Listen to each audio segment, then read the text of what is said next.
Ustadz, bagaimana membedakan perkataan yang mensyariatkan Allah? Ini kita kan kayak meminta pertolongan kepada orang lain, Ustadz. Iya, padahal di surah Al-Fatihah ayat 5 kita berkata kan hanya kepada Allah kita memohon pertolongan, dan hanya kepada Allah kita kepada Allah kita menyembah dan meminta pertolongan. Nah, ini bagaimana menyinkronkan dengan yang seperti ini, Ustaz? Dalam surat Al-Fatihah disebutkan iyyaka na'budu wa iyyaka nasta'in, hanya kepadamulah kami menyembah dan hanya kepadamulah kami memohon pertolongan. Sehingga patokan atau patron dikatakan ini syirik, ini tidak syirik adalah ketika kita meminta sesuatu yang di luar batas kemampuan orang tersebut, di luar wilayah kewenangan orang tersebut, maka ini sudah jatuh kepada kesyirikan, apalagi jika kewenangan itu hanya milik Allah Subhanahu wa Ta'ala.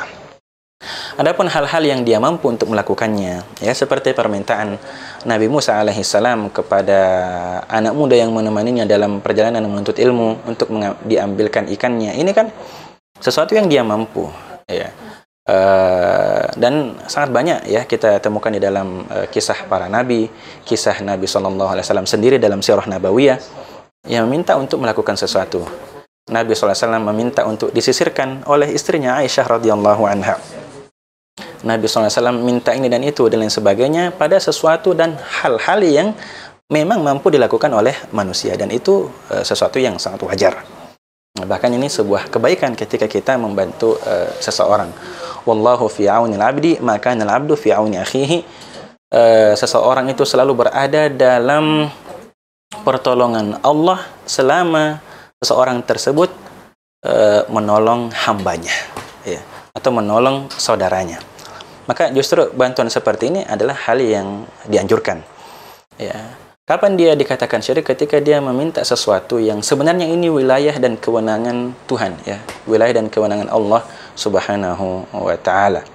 Maka ketika dia meminta, ya, dan masuk pada batas tersebut, ini sudah bisa dikatakan kesyirikan.